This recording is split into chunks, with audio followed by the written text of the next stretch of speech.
প্রতিদিন এমন এমন থাম্বেল দিব যে মনে হয় এই মুহূর্তে আগুন লেগে গেছে, এই বিএনপি শেষ, এই জামাত শেষ। এগুলো তাদের প্রতিদিন একটা করে ইস্যু প্রয়োজন। একটা বৃদ্ধ মানুষকে এইভাবে মানে সাক্ষাৎ নিয়ে যায় বলে দিচ্ছে এটা হলো রয়ের দালাল। আপনার ভিডিওর ভিউ প্রয়োজন, এই তো, এই জন্য আপনি এগুলো করবেন। প্রতিদিন ভিডিও বানাতেই হবে, রুটিন করেছে। বাংলাদেশ অস্থিতিশীলতা হলে ইউটিউবে ভিডিও থেকে ইনকাম বেশি হয়, বুঝছেন? তাছাড়া ভিউ হয় না।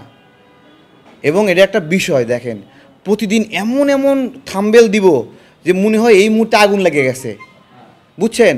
আগুন লাগে মানে পাশা অর্ধেক পুড়ে গেছে, কোনো মতে বেঁচে আছে, থাবড়াইছে। থাম্বেলগুলো এইরকম। হ্যাঁ, তো এগুলো তাদের প্রতিদিন একটা করে ইস্যু প্রয়োজন। এই ইস্যুকে চমকপ্রদ করার জন্য একটা সুন্দর থাম্বেল দিবে, এই বিএনপি শেষ, এই জামাত শেষ, এই তাহের সাহেব হলো রয়ের দালাল, এই সালাউদ্দিন সাহেব রয়ের দালাল, এই খসরু হলো অমুকের দালাল। আচ্ছা, খসরু সাহেব ভারতে মিটিং করতে গেছে বিএনপির প্রতিনিধি হিসেবে, তাই না? ডক্টর ইউনুস মোদির কাছ থেকে গোল্ড মেডেল নেয়নি। ডক্টর ইউনুস নিলে ওটা দেশের জন্য গর্ব, আর আরেকজন গেলে হলো দেশের জন্য অপমানজনক, তাই তো? একটা ছবির জন্য একটা মানুষকে দালাল বানায় দেওয়া যায়। একটা আমি বলতেছি শোনেন, যখন ডক্টর তাহের ভাইকে দালাল বানাইছিল না ইলিয়াস ভাই, দালাল বানালো না, রয়ের দালাল, আমি তো চিন্তা করতেছিলাম যে তাহের ভাই হার্ট অ্যাটাক করে কিনা। হ্যাঁ, বুড়া মানুষ একটা বৃদ্ধ মানুষকে এইভাবে মানে সাক্ষাৎ নিয়ে যায় বলে দিচ্ছে এটা হলো রয়ের দালাল। যে দেশকে এতদিন ধরে পারপাস সার্ভ করছে, ও তো মনের কষ্টে মরে যাবে যে আমি তাহলে কী করলাম দেশের জন্য এতদিন, আমাকে রয়ের দালাল বানায় দিছে। একটা মানুষকে ইচ্ছা করলে এইভাবে অসম্মান করা যায়? সালাউদ্দিন সাহেব নাকি মেয়ে নিয়ে ওখানে ফুর্তি করছে ভারতে, একটা মানুষকে ইচ্ছা করলে এই ধরনের বেইজ্জতি করা যায়? তাদের সামাজিক মর্যাদা আছে না, যে ইচ্ছা করলেন আপনি নিয়ে উবুত করে নিয়ে দেয় ন্যাংটা করে দিলেন? এটা তো কোনো সামাজিক ব্যবস্থাপনা না। আপনার ভিডিওর ভিউ প্রয়োজন, এই তো, এই জন্য আপনি এগুলো করবেন। থাম্বেল বানানোর জন্য এমন একটা অবস্থা করে যে এই সেনাবাহিনী এখনই পড়ে গেছে। কি একটা অবস্থা, এই অসুস্থ প্রতিযোগিতা, প্রতিদিন ভিডিও বানাতেই হবে। রুটিন করেছে যে আজকে একটা করে ভিডিও বানাতে হবে, কালকে একটা ভিডিও বানাতে হবে, প্রতিদিন একটা করে ভিডিও ছাড়তেই হবে, তাই না? আপনার ভিডিও কাটতির জন্য দেশের যে 12টা বাজে, এটা খেয়াল করেন না? আচ্ছা শোনেন, আপনার হলো সালাউদ্দিন সাহেব যখন এখান থেকে গুম হলেন, কি পরিস্থিতিতে গুম হয়েছিলেন? একটা রাজনৈতিক প্রোগ্রাম ঘোষণা দিয়েছিলেন, সেই সময় চরম উত্তেজনা তৈরি করতেছিল শেখ হাসিনা। সেই উত্তেজনা প্রশমিত করার জন্য বিভিন্ন জনকে গ্রেপ্তার করতেছিল, তার মধ্যে সালাউদ্দিনকেও গ্রেপ্তার করে, এবং তিনি বাংলাদেশের জেলখানায় ছিলেন। সেই জেলখানা থেকে ওনাকে আপনার হলো ভারতে আবিষ্কার করা হলো, তিনি ভারতে গেলেন। উনি নিজে পায়ে হেঁটে হেঁটে জেলখানা থেকে চলে গেছেন, বলেন? হ্যাঁ, 63 দিন গুম ছিল। তাহলে এই যে একটা নিপীড়িত মানুষকে, একটা গুম হওয়া মানুষকে, ডিসঅ্যাপিয়ার হওয়া মানুষকে এইভাবে তার হলো সম্মানহানি করা, তিনি নারী নিয়ে ফুর্তি করেছেন, বিলাসবহুল বাড়ি ছিলেন। আরে উনি হলো নাকি ফুটপাতের হকার নাকি, যে উনি ইন্ডিয়ায় থাকলে হলো একটা বেড়ার ঘরে থাকবেন সেখানে, বা ইন্ডিয়ান গভর্নমেন্টই ওনাকে বেড়ার ঘরে রাখবে নাকি? বাংলাদেশে একটা রাজনৈতিক দলের গুরুত্বপূর্ণ ব্যক্তি, নির্বাহী ব্যক্তি, তাকে ইন্ডিয়ান গভর্নমেন্টও আপনার হলো নিরাপদ পরিবেশে রাখবে না। ওখানে আটক করে রাখলে তো নিরাপদ পরিবেশে রাখবে না।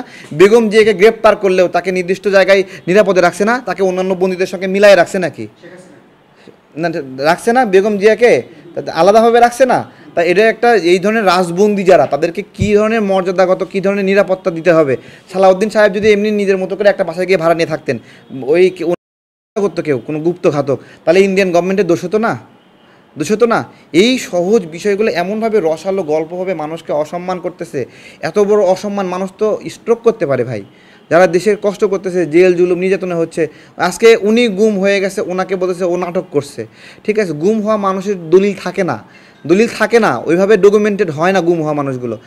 আমরা যারা গুম হওয়া মানুষদেরকে নিয়ে কাজ করি, বেশিরভাগই কোনো ডকুমেন্টেশন নাই, খালি এইটুকুই স্মৃতি আছে, তাদেরকে মারপিট করছে, মুখটা বেঁধে নিয়ে গেছে, পাঁচকোলা করে নিয়ে এক জায়গায় ফালায় রাখছে।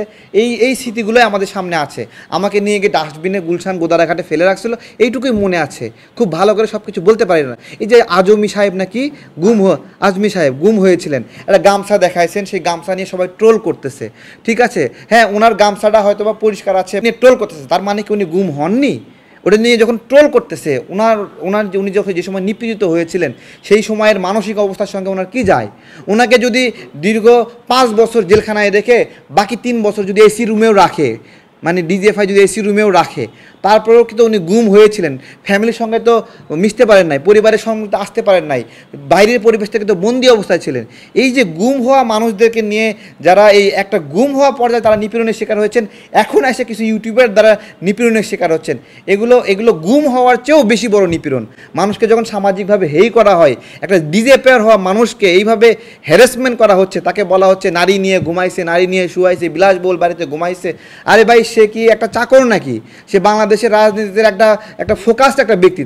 তাকে তো সুন্দর বাড়িতে রাখবে না, কই রাখবে বলেন? ভারত গভর্নমেন্টও তাকে তো তাদের বেস্ট মন্ত্রী যেরকম বাসায় থাকে সেরকম ক্যাটাগরিতে বাসাতে নিরাপত্তার জন্য রাখতে বাধ্য না।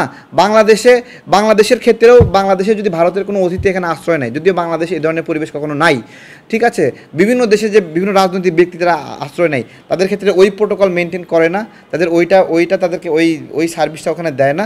পিনাকি ভট্টাচার্য যে এখানে ফ্রান্সে আছে, ফ্রান্স গভর্নমেন্ট ওনার বিষয়ে কনসার্ন আছে না? উনি কী করতেছে না করতেছে, উনি এগুলো কনসার্ন আছে না? তাহলে যদি কনসার্ন থাকে, তাহলে এই ধরনের সমাজে যারা পরিচিত ব্যক্তি, আমি আজকে তারেক একটা আম বিক্রি করতে সাতক্ষীরা যায়, ওখানেও গোয়েন্দা সংস্থার লোকজন ঘোরাফেরা করে। এখন থেকে 10 বছর আগে এটা আমার ক্ষেত্রে হয়তো তাহলে আমার একটা সামাজিক গুরুত্ব তৈরি হয়েছে না, যে কারণে রাষ্ট্র মনে করে যে আমার আশেপাশে খেয়াল রাখা দরকার। তো এগুলো তো স্বাভাবিক বিষয়, এগুলোকে নিয়ে কেন্দ্র করে যে গল্প গুজব এগুলো ছড়ানো হচ্ছে জাস্ট মানুষকে কষ্ট দেওয়ার জন্য। ঠিক আছে, এগুলো কি কারণে? এগুলো তাদের ভিডিওর বিষয়, এগুলো করলে তারা ইনকাম করে, ডলার পায়, বিভিন্ন বিষয়, এগুলো চটকদার এগুলো ছাড়া মানুষ খায় না।